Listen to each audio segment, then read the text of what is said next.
Whether you're a professional athlete or a seasoned corporate executive, it is easy to enjoy a lifestyle where a paycheck is calling all the shots. But is that sustainable forever? Welcome to Tell Your Boss I Quit with Pete Goodekunst, founder of Good Financial Services and financial planner with Raymond James. Pete helps you financially bridge from the journey you've started through the life goals you've imagined. Sooner or later, by force or by choice, life takes turns. Listen as Pete discusses how to take charge and make your move on your terms with confidence. There comes a time when suddenly you look around and say, what the heck is Medicare? And why do I need to know about it? Pete Goodekunst has a guest who can help with those questions. Tara Becker has spent the last 20 years helping employers help their employees while growing their businesses. So Pete, tell us more about Tara. Sure, absolutely, and welcome back, and so glad to have Tara on our podcast today. And you know what, Tara, I like to start out just by asking our guests just to tell us a little bit about their story and how they got to where they are. And you can probably do a much better job of introducing yourself than I could ever do. So why don't you just tell us your story and how you got to where you are today? Yes, absolutely. And thank you so much, Pete, for the invitation. I was really excited about the opportunity to be on the podcast and excited to kind of share what I do in the Medicare world. So really a salesperson at heart, like you mentioned, I've been helping employers the last 20 years find solutions. So I originally started on like the payroll HR side of things, kind of managing payroll systems and HR systems for employers. And that involved into me getting into the healthcare space and helping employers with, navigating the different benefit plans and what they could offer their employees. And then kind of fast forward to sort of the pandemic when I feel like everybody was sort of reevaluating, their life's goals and kind of, where they wanted to be. I kind of took a step back and my husband kind of said, after we had our two children who are now 3 and 2, he kind of said, if this is something you really want to do and go out on your own. And I like to say, I like to help people, sales is one thing, but I really wanted to kind of get out of that corporate sales world. So he said, now is the time to start your own thing. If you're going to do it now. And I fortunately had a very, very good mentor I've known for the last 15 years. I spent a little time in Florida when I actually got into the payroll HR industry, and her and I worked together. Well, about 8 years ago, she started her own Medicare business, and she kept kind of coaxing me and saying, this is something you would really enjoy doing because sales is great. It, pays the bills, but I really wanted to help people. And just a little side note too, growing up, I was actually raised by my grandparents from the time of birth till about 6 years old. So I was very close to my grandparents, and I tend to have a very empathetic heart for older people, and I connect with them well. And so this was kind of just, the perfect fit for me, and kind of all of the pieces kind of fit together. So so 2 years ago, I started Becker Benefits and Senior Planning, and here we are today. All right, great. And we're so grateful to have been introduced to you by our mutual friend. So shout out to Joe Ellis, but and I know our clients that we've introduced you have been thrilled to meet you and go through your process, and looking forward to hearing a little more about that with you today. And I just as a side note here, we really draw upon the theme of my book, Tell Your Boss I Quit, and just listening to you talk about having a mentor. And I find that that's really something when people are going through a transition, whether it's going out to be entrepreneurial like you did, if they're leaving at the end of a career and trying something new, and either serving as a mentor and giving back, or just trying something new. So interesting that just kind of sort of a little tangential comment there, but I thought that was interesting. And what just start out, basically, we say Medicare, and I find when we talk to our clients, they're all upside down and sideways and make this so much more confusing than it really needs to be. So just so everyone understands, just give us the basics first. what exactly is Medicare? What, in particular, I guess, Part A and B, because that's what most people are at least going to end up with Part A and B. So can you just give us a little bit of background of that? And I think that plays into so much of the other things that then where you come into play. Yeah, absolutely. And it can be very, very overwhelming to clients. It's kind of the alphabet game when it comes to Medicare. It's sort of all the letters are involved at some point, right? But A and B is kind of the starting point. That's what we refer to in the Medicare world as original Medicare.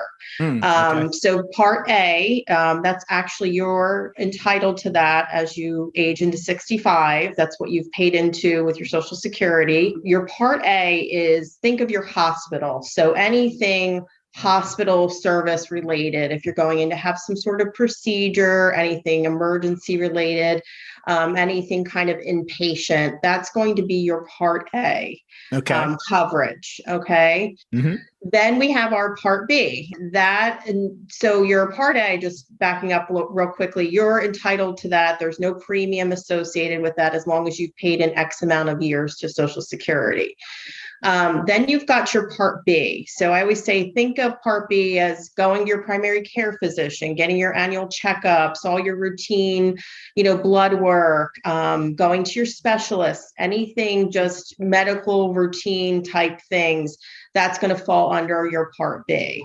There is a premium associated with it. It can sometimes be income determined based on how much you make. And just recently, it's kind of been inching up every year. This past year, it took a bit of a jump. It was $145 in 2021, and 2022, it's $170 a year now. That premium, big jump. Yes. So quite inflation is everywhere. Yes.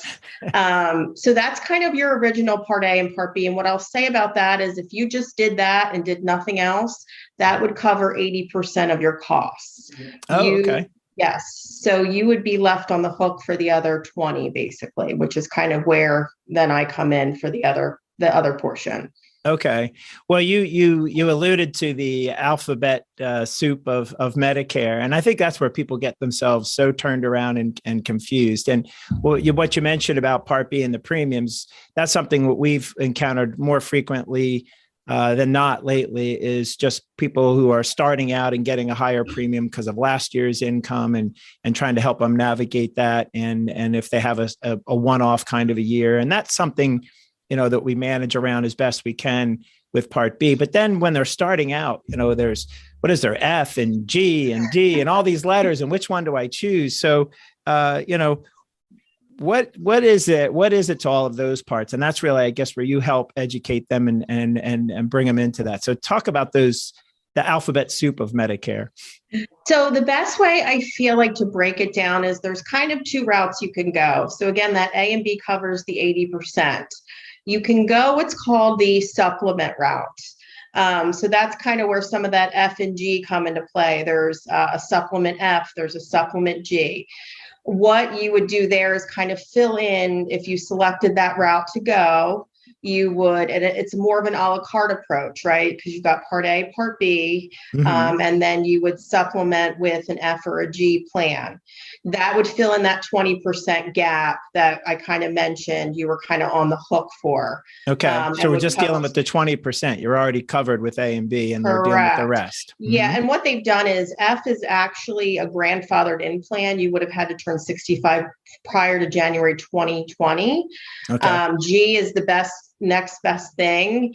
And basically you pay your premium every month, and you have a small deductible for about $233. Once you hit that, you're done. So you're going to the doctors, you're not paying copays, you're not, pretty much services are covered. And then what you would also do in that case, if you decided to go the supplement route, is also implement our Part D, which is, I always say D equals drugs, right? So that's your prescription part, because prescriptions are not covered in all the parts we just discussed. So you always want to implement a Part D as well at that time. I always make sure clients know that, because some clients will say, hey, I'm not on any prescriptions. I don't really need that right now. Well, we can't predict the future, number one, which is my biggest thing with clients when they're, making these decisions is, you may be healthy today, but we don't know what that's going to look like in, 5-10 years. There is a penalty involved if you don't put in that Part D initially when you're, aging in or transitioning into Medicare. So I always make them aware of that as well. Okay. Yes. And then there's a penalty. We didn't say that about B. Is it, don't you have to sign up, let them know you want to go on B? And now I guess D. I wasn't aware of that about Part D. Yes. Yep, you are correct. So there's, any which way, I feel like there's a way they find to associate a penalty with something. You said it was free, but they figured out a way to make it not as free, I guess. Exactly. Where there's a will, there's a way. So, and then you've got your Medicare Advantage, which technically is Part C. So we've done A, B, and D. Okay. And then you've got Medicare Advantage. That's more of a bundled approach. So again, you either go that supplement route, the more a la carte route, or you go with an Advantage plan, which many people are not familiar, but have heard all the commercials we hear on TV of, Joe Namath promising the world, throwing in all these extra benefits. That is more of a bundled approach, meaning it kind of assumes everything that's involved in Part A, Part B. They'll throw in prescription coverage. Sometimes they'll throw in dental, vision, a gym membership, make it very attractive. And that is the less expensive route typically to go because the premiums per month are a lot lower than you'll see on the supplement side. The caveat to that, though, and I always say is you can kind of pay now with the supplement. You're paying up front, what you're paying every month. Or you go the Medicare Advantage route and you pay very low premiums, but you're paying all those copays and things associated when you actually go to use the plan. So you've got copays, coinsurance, and you're also in a network world, meaning you're dealing with kind of that PPO, HMO world where you have to stick with certain doctors and things like that, and higher costs if you go outside of the network versus the supplement, which you can pretty much see any doctor you want as long as they accept original Medicare. Oh, okay. So if you're on the F or G plan, they're going to follow original Medicare, whereas the Advantage might have limitations by your network. Correct. Yes, absolutely. So, and that could add up, right? And in a perfect world, everyone's like, well, I want to see the doctor. I just had a client move from PA to New Jersey. He wants to stick with all of his PA doctors, but he doesn't want to pay a lot of money. And it's like, well, you either, you kind of have to pay for the flexibility of the supplement. And especially if you travel, we have some, retirees traveling back and forth from New Jersey to Florida and things like that. So you want to make them aware of that it's kind of that kind of network world. So Medicare, so that's it. So the Advantage plan is actually C, because we hear that. I think that adds confusion to the alphabet soup of nomenclature there, because you got a C in it. And then they say, what about Advantage? So that's the same thing. And they're paying more. They could pay more out of pocket once they get over, I guess, what is it, the $235 deductible that you mentioned on the other. So, but paying less sounds pretty nice. So, if you start out with Advantage, is that pretty much a lifetime decision, or how or why would people want to make a change over the course of time?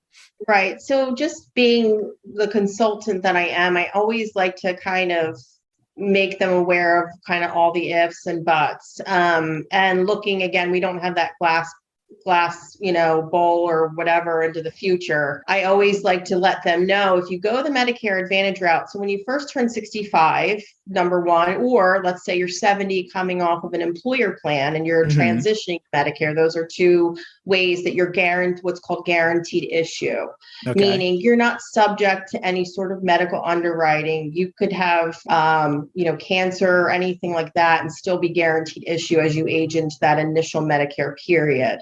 However, if you are fairly healthy, you turn 65, you decide to go into a Medicare Advantage plan, your budget just won't fit the supplement side. What will happen is you will, let's say in 5 years, you go, no, I think I'm getting sicker. I really would like to switch to the supplement. I'm using the plan more, things like that. Then you are subject to medical underwriting. Okay.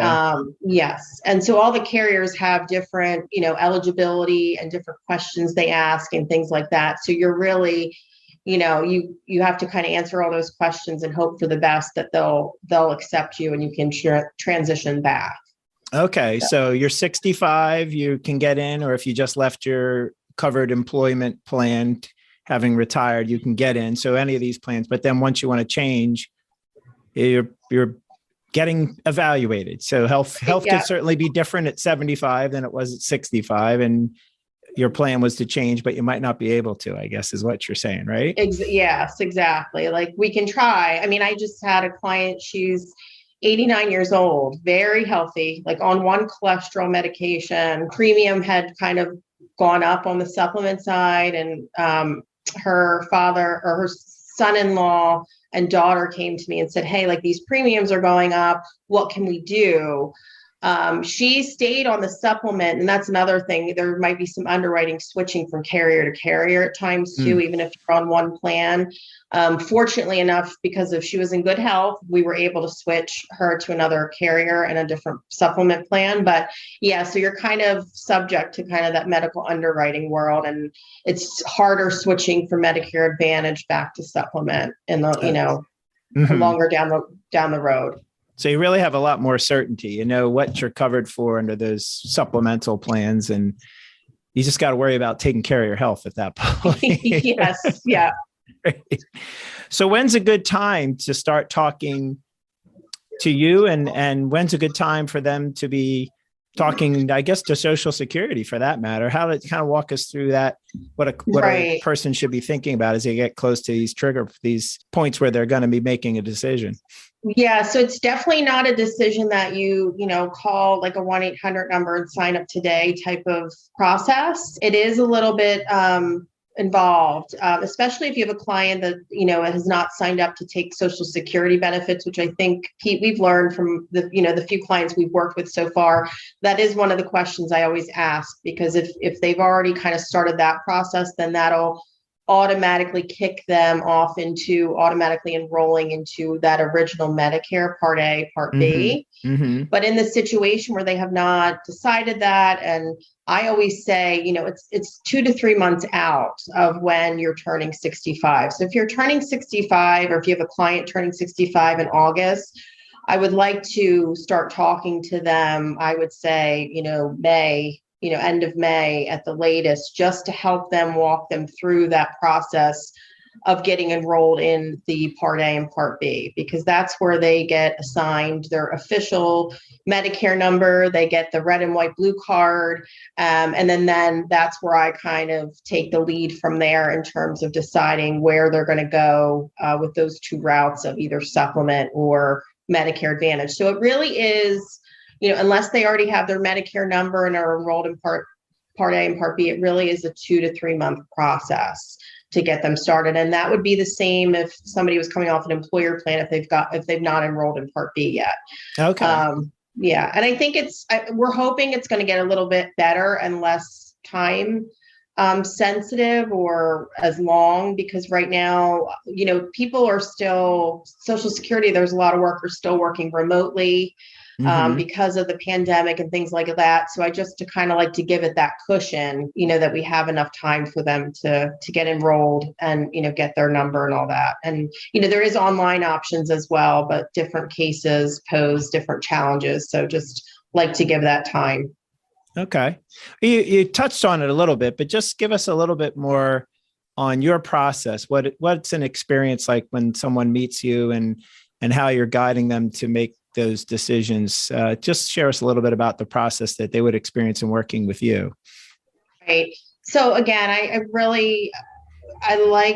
I'm a relationship person first and foremost. I like to make that connection with my clients and the clients that you and I mutually have worked together on. So that's first and foremost. The second thing is just really breaking it down for them in the easiest possible way, because again, kind of all the things we've discussed, it can be very confusing, overwhelming, and you want to make it as simple as possible. I mean, I feel like some of my clients are becoming more technically savvy these days, where, even the Medicare world and enrollment and things like that are moving more towards, texting and online enrollments and things like that. But I really just like to be their advocate and make sure that I'm holding their hand through the whole process and they're not feeling confused and lost. Mm-hmm. And then just really understanding, I mean, there's really two factors. You need to understand not only like where you come in, where, what's their budget, what kind of financial situation are they in? Can they afford a supplement long term? Is that feasible or sustainable? Number one. And number two, what is their health like? We do get very granular in talking about, what their situations are, in terms of especially the prescription side of things that can become pretty involved, and we have to make sure that we match them up with the exact plans that match those prescription needs. So I just make sure that I'm very, very thorough when I do an evaluation with a client. I make sure I understand those two factors, and then I kind of go to the drawing board, and I have some clients that'll call me and they know I want to go supplement. Don't even talk to me about Advantage. And then I have other clients that, they want everything. They want to hear, all the options and what's involved and things like that. So it's really just based on, what the client, wants to evaluate, and just kind of learning what their needs are, and not just the now needs, but the long-term needs. Yeah, absolutely. Yeah, that's a great point. It's not just the now needs, but things are definitely going to change, and that free Joe Namath plan isn't always going to be just right. Although I'm sure Joe's got some backup assets there if he. Yeah. And so, just to add that the process is ongoing, right? It's not just, I don't just sign up a client and then it's bye. I have clients, like I have a client last week that just sent me some paperwork on a claim, and he just wants me to kind of dig into it and research it for him. So the relationship doesn't stop with the enrollment. It continues on. Oh, wow. That's good to know. Yeah, that's interesting. And I find just listening you share that, the alphabet soup, if you will, you're kind of spooning out one letter at a time instead of getting them all mixed into a big spoonful there. And that's important, because it is very easy to get confused, and you're making, in many cases, permanent decisions that you want to be well educated for. And you're doing a great job in bringing that information along and getting people to make sound decisions, but then to be there in the long run, that's powerful. I'm glad you shared that. So, Tara, how can people reach you? How would, if someone wanted to talk about Medicare or just begin this process with you, how would they reach you? What's the best way to get a hold of Tara? The best way to get a hold of me, I'm excited to announce I'm officially launching my website. I'm just actually in the final stages. So you heard it first here, everybody. Yes. So I will be sharing that officially in the next few weeks. But the best way to get a hold of me would be by phone or email. My phone number is 609-675-5495, or you can reach me at tara@beckerbenefits.com. So those are kind of the two ways to reach me, and I'll respond within, I always say I'm pretty quick, so I'll respond within 24 hours. Absolutely. At all times. Yep. Great. Yeah, and I can attest to that. We've introduced you to a few people, and you definitely have been in touch pretty darn quick. And thanks. So if we get this posted by the time you have a website, we'll try to add that in our liner notes. But that's great, and congratulations on that. And looking forward to seeing more of you. We've been a pleasure getting to know you, working with you, and thanks so much for sharing what you had here today. And I think this is such valuable information, because I have people come in the office and they're just, like I said, it's a lot more confusing than it needs to be, but it needs someone like you to make it all make sense. So thanks. Yeah. And at the end of the day, I love what I'm doing, and I'm helping people, and that feels really good. No, that comes through loud and clear. Absolutely. Well, thanks for everyone for listening for another episode of Tell Your Boss I Quit. Don't forget to follow our podcast and listen to tune in for future episodes. Also, check out the book, Tell Your Boss I Quit. You can find it at tellyourbossiquitbook.com. It's also available on Amazon. And learn more about my firm, Goot Financial Services, which you can see at gootfinancial.com. So in the meantime, make it a great day, and we'll see you next time. Thank you for listening to Tell Your Boss I Quit. Click the follow button below to be notified when new episodes become available. To learn more about defining your financial purpose and how you can thrive and not sacrifice your spending in retirement, download Tell Your Boss I Quit by Pete Goodekinst. The information covered and posted represents the views and opinions of the host and/or guests and does not necessarily represent the views or opinions of Raymond James. This content has been made available for informational and educational purposes only. The content is not intended to be a substitute for professional financial advice. Always seek the advice of your financial advisor or other qualified financial service providers with any questions you may have regarding your individual situation. Securities are offered through Raymond James Financial Services, Inc., member FINRA, and SIPC.